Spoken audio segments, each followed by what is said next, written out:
Questo poeta ci tenevo ad intervistarlo anche perché io ho fatto parte della giuria ed ho apprezzato tantissimo la poesia che porta come titolo Sugno siciliano. Sto parlando di Giuseppe D'Agrusa. Esatto.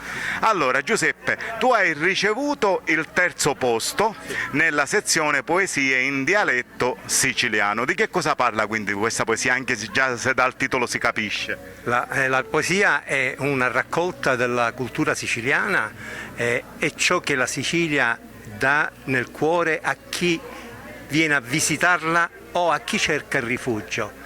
E anche se è contornata da spine io intendo tutti quegli articoli che si leggono sul giornale, di attentati, cioè resta sempre la mia terra, e per quanto tristezze possa avere è come una madre per me.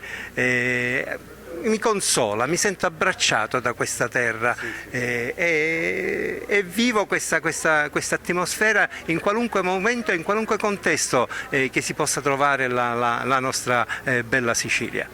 E quindi ascoltiamo la poesia. C'è un'isola di splendore, di sole ardente, di valle assolate e sorridente, abbrazzata da mare più bello e ricco do mondo, donde ci vive tanta brava gente d'animo nobile, caduna pane e amore a cui cerca speranza e a terra di Sicilia.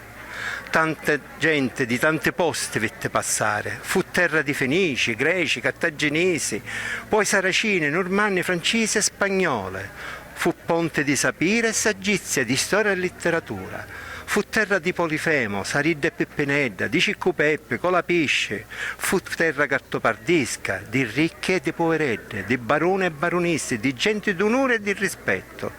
E fu ed è terra china di spine, bagnata di sangue e lacrime, di dolore e disperazione di tante madri e mugliere che soffrire e chiancere hanno piso parente ammazzate di gente senza scrupolo, assetate di potere.